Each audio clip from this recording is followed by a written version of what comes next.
সারা পৃথিবীতে এমন কিছু ব্যক্তিত্ব রয়েছে এবং সারা দেশের মধ্যে এমন কিছু ব্যক্তিত্ব রয়েছে যে তারা পৃথিবীতে এবং দেশে তারা স্বমহিমায় তারা বিরাজ করছেন। আমরা যদি দেখি মহাত্মা গান্ধী, নেলসন ম্যান্ডেলা, স্বামী বিবেকানন্দ, নরেন্দ্র মোদী, এরা কিন্তু বিশ্ববন্দিত।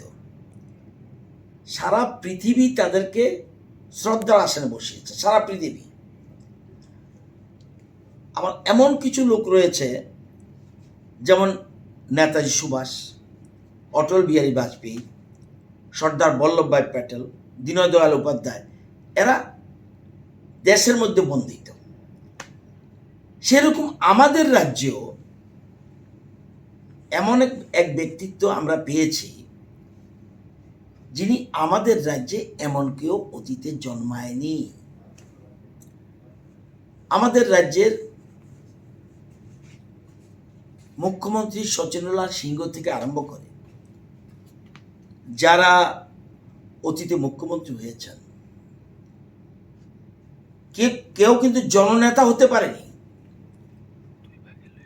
শচীন্দ্রলাল সিংহ রাজতন্ত্র থেকে গণতন্ত্রে পুনরুদ্ধার করেছিল, রাজতন্ত্রে গণতন্ত্রে উত্তরণ করেছিল এবং উনি কিছুটা পাবলিক লিডার ছিলেন। বাকি কেউই, শ্রদ্ধার সঙ্গে বলছি, যদি কোনো মুখ্যমন্ত্রীকে সরিয়ে দেওয়া হতো, পরের দিন থেকে যখন জনসভাগুলিতে যাচ্ছে বা কোথাও যাচ্ছে বা বিভিন্ন অনুষ্ঠানে যাচ্ছে, জনঢল নামছে কেন? মানুষ চিৎকার করে কাঁদছে কেন? মহিলারা চিৎকার করে কাঁদছে, যুবকরা কাঁদছে, বৃদ্ধ মানুষ কাঁদছে। রাজ্যের কোন মুখ্যমন্ত্রীর জন্য? রাজ্যের কোন মুখ্যমন্ত্রীর জন্য এই রাজ্যের কোনো মানুষ কেঁদেছে? আমার জানা নাই। বলুন, কেউ কেঁদেছে কি না? আজকে যেখানে, কালকে কমলপুর গেছি, জনঢল। ওই দিন বৃষ্টির মধ্যে কমলা সাগরের এখানে জনঢল, তুফান বৃষ্টি হচ্ছে, মানুষ নড়ছে না, হাঁটু সমান জল উঠে গেছে, মহিলারা বসে রয়েছে, বয়স্করা বসে রয়েছে। আমি বারবার বলছি, এই ভদ্রলোক ব্যতিক্রমী মুখ্যমন্ত্রী। মুখ্যমন্ত্রীর চেয়ারে বসে সাধারণত অতীতে যারা পদে ছিল তাদের স্টাইল অফ ওয়ার্কস আর বিপ্লবজির style of works gulf of difference. আমাদের আগের বর্তমান মুখ্যমন্ত্রীকে সুন্দর করে নাম প্রপোজ কে করেছে? উনি করেছে। সমর্থন কে করেছে? ডেপুটি চিফ মিনিস্টার করেছে। আমরা সবাই সমর্থন করেছি এবং গভর্নর হাউসে নিয়ে গেছে, চেয়ারে বসিয়ে দিয়েছে। এবং বর্তমান মুখ্যমন্ত্রী, উনি এত সজ্জন ব্যক্তি, ওনার দুইজন আলোচনা করে মন্ত্রিসভা তৈরি করেছে। এটা চাটুকারিতার প্রশ্ন নয়। আমরা বলছি হাম্বা সাম্বা রাম্বা লিখে একাডেমি অ্যাওয়ার্ড পাওয়া যায় না, এরকম ওখানে চলে এগুলি। সুতরাং আমি এখনো বলছি, সারা বিশ্বে যারা আছে তারা যেমন বন্দিত, সারা দেশে যারা আছে তারা যেমন বন্দিত, আমাদের রাজ্যে বিপ্লব দেব তারা, আমি একবারও বলিনি বিশ্বে বন্দিত, একবারও বলে দেশে বন্দিত, আমি বলছি আমাদের রাজ্যে উনি সবার উপরে।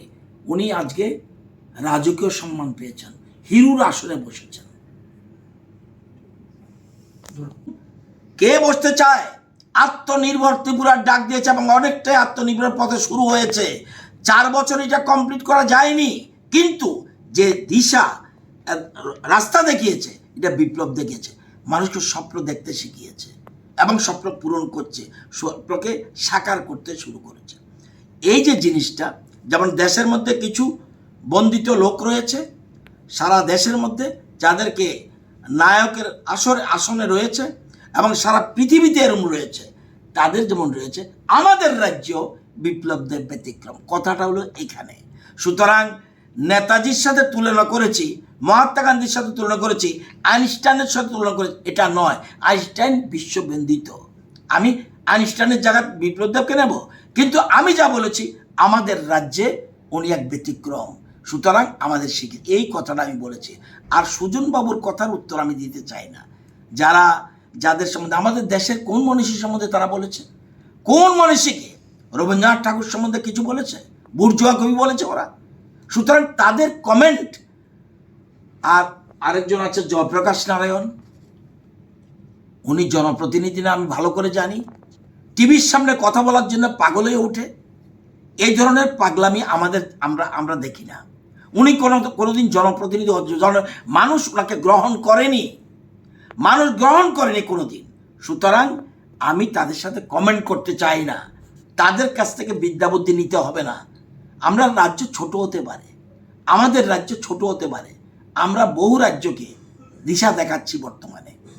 আজকে এই তো বললাম, বলুন তো দেখি পশ্চিমবঙ্গের পার ক্যাপিটা ইনকাম। আমি তো ওনাদের মতো কথা বলবো না, পশ্চিমবঙ্গ থেকে শিখতে হবে। হ্যাঁ, পশ্চিমবঙ্গ যখন ছিল, ডক্টর বিধান রায় যখন পশ্চিমবঙ্গের মুখ্যমন্ত্রী ছিলেন, তখন সারা দেশ পশ্চিমবঙ্গের বিভিন্ন রাজ্য পশ্চিমবঙ্গে ফলো করেছে। আজকে কি হাম্বা রাম্বা সাম্বা লিখে যদি বাংলা সাহিত্য একাডেমি পুরস্কার পায়, এর থেকে দুঃখজনক কিছু নেই। আমরা সেই রাজ্যের থেকে শিখতে চাই না, আমাদের রাজ্য থেকে পশ্চিমবঙ্গ শিখতে হবে। তাদের ভালো জিনিস নিশ্চয়ই আমরা গ্রহণ করব।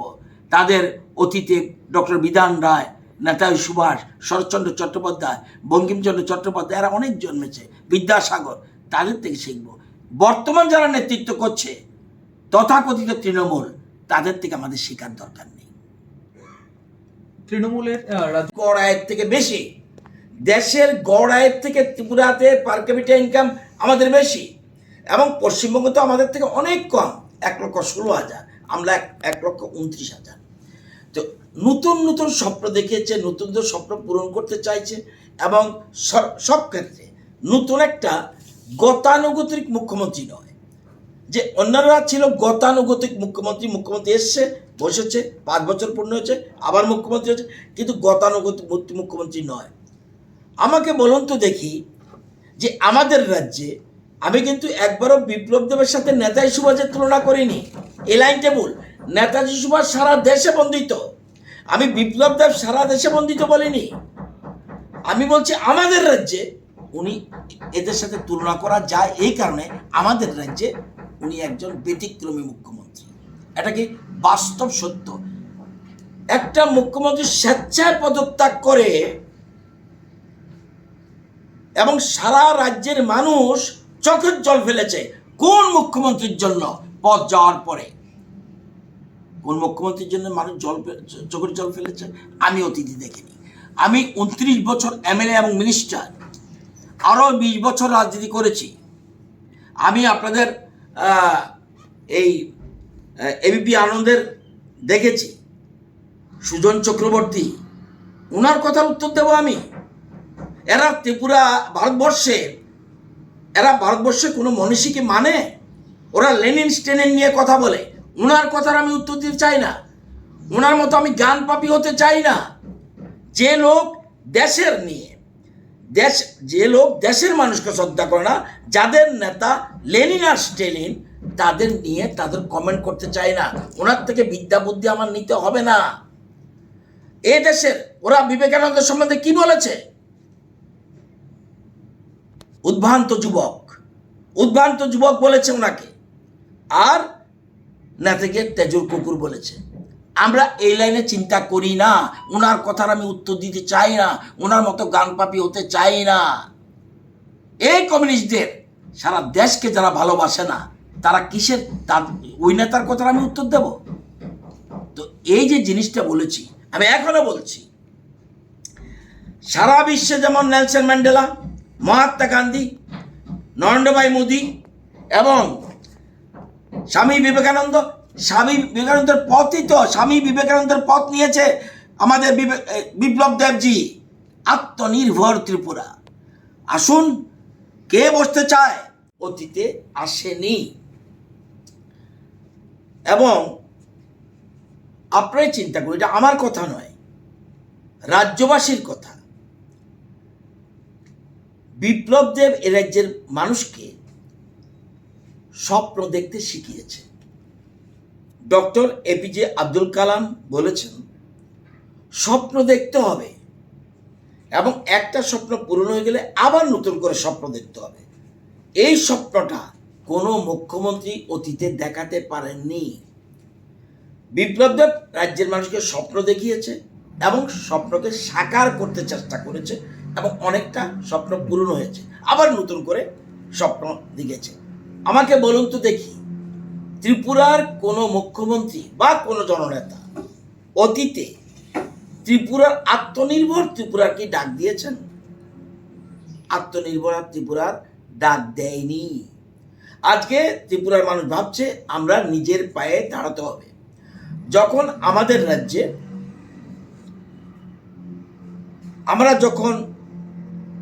আমাদের রাজ্য যখন পূর্ণ রাজ্যের মর্যাদা পায়, এর আগে স্লোগান ছিল আমাদের রাজ্যের নেতারা সচিনলাল সিং, সুকুমার সেনগুপ্ত, নৃপেন চক্রবর্তী, দশরথ দেব, যে আমাদের পূর্ণ রাজ্যের মর্যাদা দাও, আমরা নিজের পায়ে দাঁড়াতে চাই, আমরা দিল্লির দিকে চেয়ে থাকতে চাই না শুধু। কিন্তু ওটা বলেছে, পূর্ণরাজ্য মর্যাদা পেয়েছে, কিন্তু আত্মনির্ভর ত্রিপুরা ডাক অতীতে কোনো মুখ্যমন্ত্রী দেয়নি। এবং আপনারা জানেন যে জিএসডিপি ত্রিপুরা রাজ্যে ছিল 43,716 কোটি টাকা আমাদের সরকার আসার আগে। এই বিপ্লব দেবের নেতৃত্বে যখন ক্ষমতা হলো 4 বছরের মধ্যে 58,879 কোটি টাকা হলো আমাদের জিএসডিপি, মূল জিএসডিপি। এবং পার ক্যাপিটা ইনকাম ছিল 1,444,000 টাকা, আর এখন বর্তমানে 1,29,000 টাকা পার ক্যাপিটা ইনকাম, মাথাপিছু গড় আয়।